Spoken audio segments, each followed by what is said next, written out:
hérna erum við á Stakkagerðistúni, austurhluta Stakkagerðistúns og árið 1627 að þá var tvíbýli á Stakkagerðistúni, eða tveir bæir skulum við heldur segja.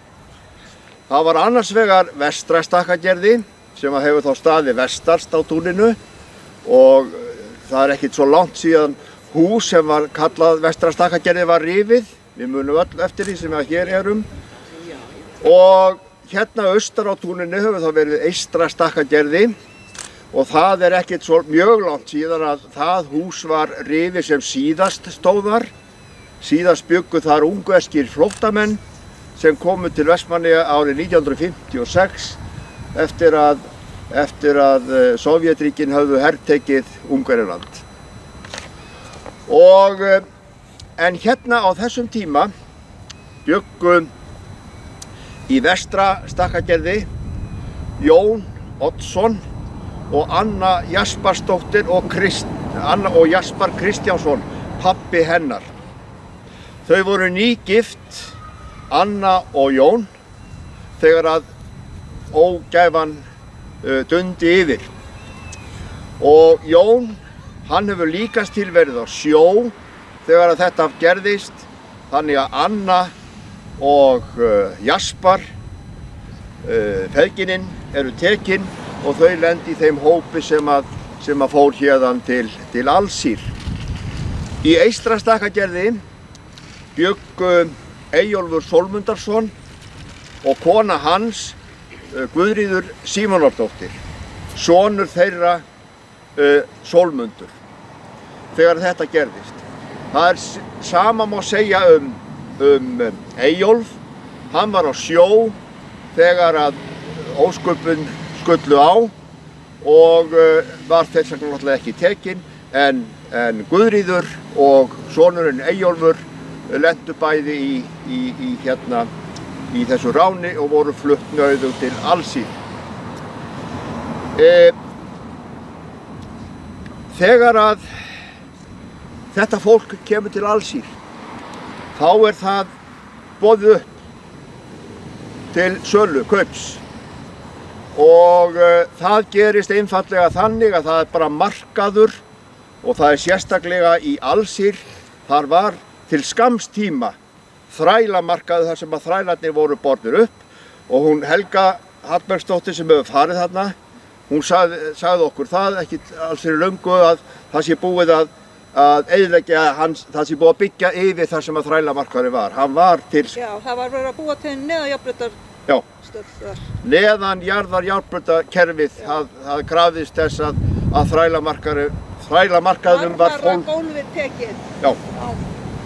En þarna á þessum þrælamarkaði þá var fólkið selt. Anna, Guðríður og aðrir líka. Kjör fólksins í þessum eftir að hafa verið selt voru mjög misjöfn.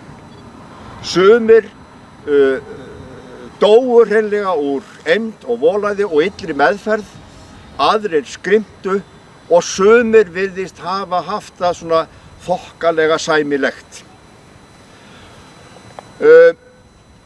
Fljótlega eftir að búið að selja þetta fólk og þetta sá hluti yfir staðinn, þá Ólafur Egilsson og Ofarleiti sendur til að finna lausnargjald. Árið eftir hann sendur til Íslands og ég ætla ekki að fara meir út í það. Hún Helga kannski segir okkur það á morgun. Þið sjáu hvað ég auglýsi þetta stíft. Allir að koma á morgun. Jæja. Af Guðríði það eins og að segja og Sólmundi syni hennar. Þau eru þarna úti og búa við, já, svona, ekki kannski alveg þrengsta kostinn, en þegar að því kemur að þau fari heim, það er búið að kaupa þau og þau fara heim, að þá fer Guðríður heim 10 árum síðar og það var þá 10 ár og var sá tími sem að flestir komu tilbaka, en Sólmundur, sonur hennar, hann verður eftir í Barbaríinu. Og þetta hefur oft verið rætt, af hverju tók Guðríður ekki son sinn með sér heim? En spurningin er kannski, já, hún er kannski fulla rétt á sér, en það er líka, af hverju ætti hún að vera að taka hann heim? Eða vildi hann var orðinn ungur maður, vildi hann yfir höfuð fara heim? Að hverju var að snúa á Íslandi? Hérna var fólkið fátækt, snautt, rétt skrimti. Út í Alsír var veðráttan allt önnur, auðveldar að draga fram lífið, þótt jafnvel í þrældómi væri. Ólafur á Ofanleiti, hann meiri segja lýsir því sjálfur hvað það hafi verið gott loftslag, féð sjálfala, það er aldrei að slá, það er að taka uppskjöru mörgum sinnum á ári og er það ekki bara yndislegt? Og þá kemur þessi spurning, af hverju vildi til dæmis, af hverju fór Sólmundur ekki með móður sinni? Og þá þarf maður jafnvel að taka þetta allt með í reikningin þegar maður veltir þessu fyrir sér. Nema það að Guðrún, hún kemur heim 1637 og þá er maður hennar á Íslandi, þá er hann, hafði drukknað 1636 og Guðríður var sjálf búin að vera í Danmörku svona til þess að undirbúa komuna heim og þar kynntist hún Hallgrími Pétursinni nokkur sem var að fást við að yrkja og var síðan eitt þekktasta sálmaskáld Íslands og þau fella hugi saman og flytja saman til Íslands og eignast son og sá er skírður Eyjólfur í höfuð á Eyjólfi fyrrimanni Guðríðar. Eyjólfur hérna sjálfur, hann hafði lent í, hvað ég að segja, vandræðalegum aðstæðum, skulum við segja.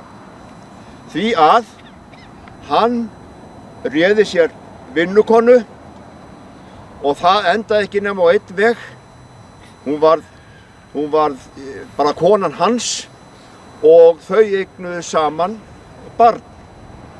Og það var náttúrulega alvarlegt brot, hórdómur, alvarlegt brot á þessum tíma og lá við því dauðadómur. En það voru reglur sem sögðu ef að maki hverfur, finnst ekki, einhverja hluta vegna. Og í þessu dæmi er náttúrulega ránið, passar það undir það paragraf, að þá urðu að líða 7 ár þar til eftirlifandi eða eftirsitjandi mátti aftur giftast. Og þetta paragraf var til þess að Eyjólfur var dæmdur fyrir hórdbrot. Sama gerðist í rauninni með Jón Oddsson á Vestra-Stakkagerði.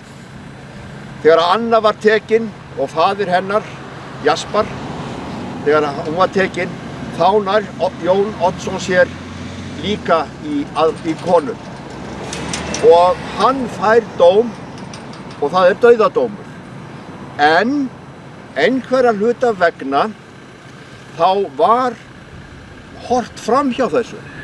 Kannski hefur einhver mannúð verið bak við þessar aðstæður og 7 ára reglan hún var ekki látin gilda alveg stíft í hvorugu tilvíkana. Það þurfti náttúrulega ekki með Eyjólf því hann drukknaði en Jón hann bjó með sinni konu eftir það.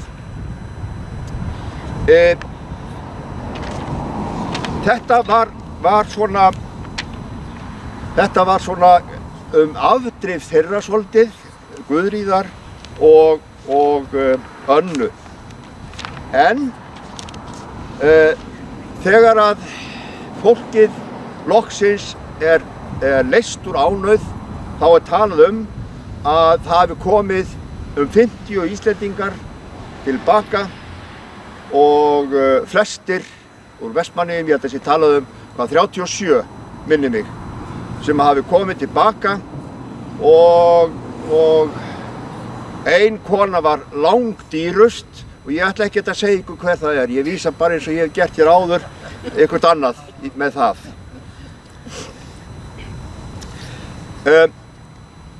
Á Kirkjubæ, þar urðu hræðilegir atburðir og ég ætla ekki að vísa í það heldur. Já, Karvin.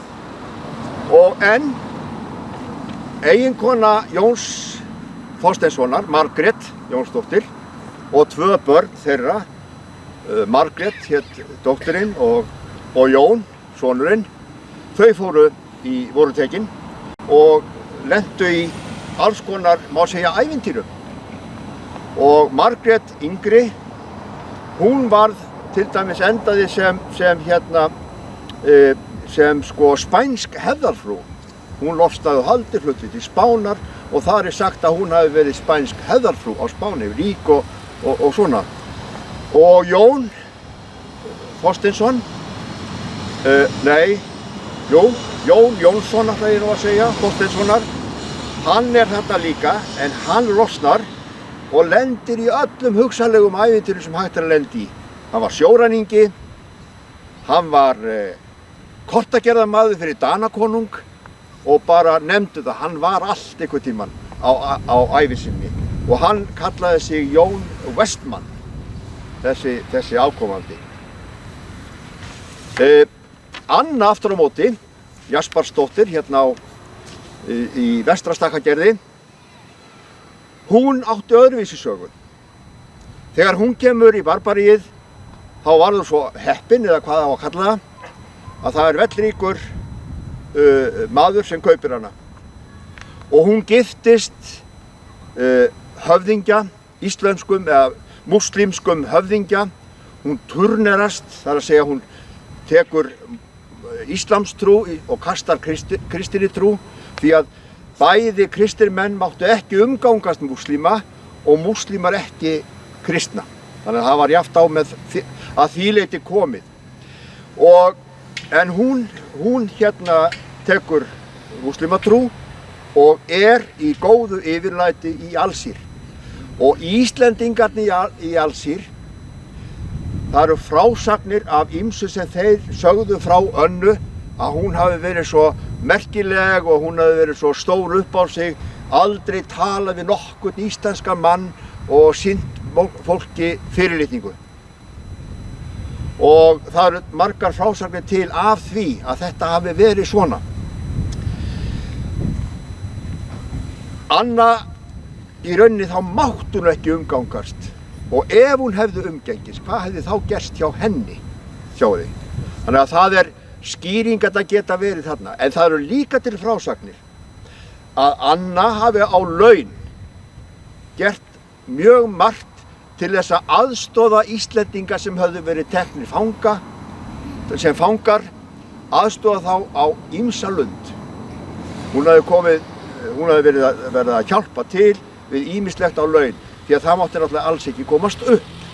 Þannig að Anna Jasparsdóttir hefur kannski fengið grimman dóm,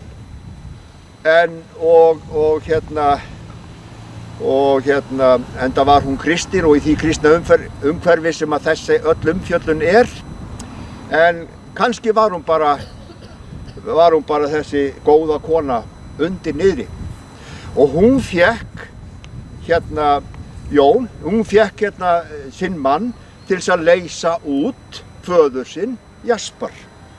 Og það tókst henni að gera.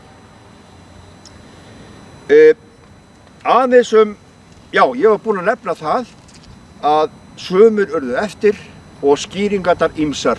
Og ég hef endilega alltaf viljað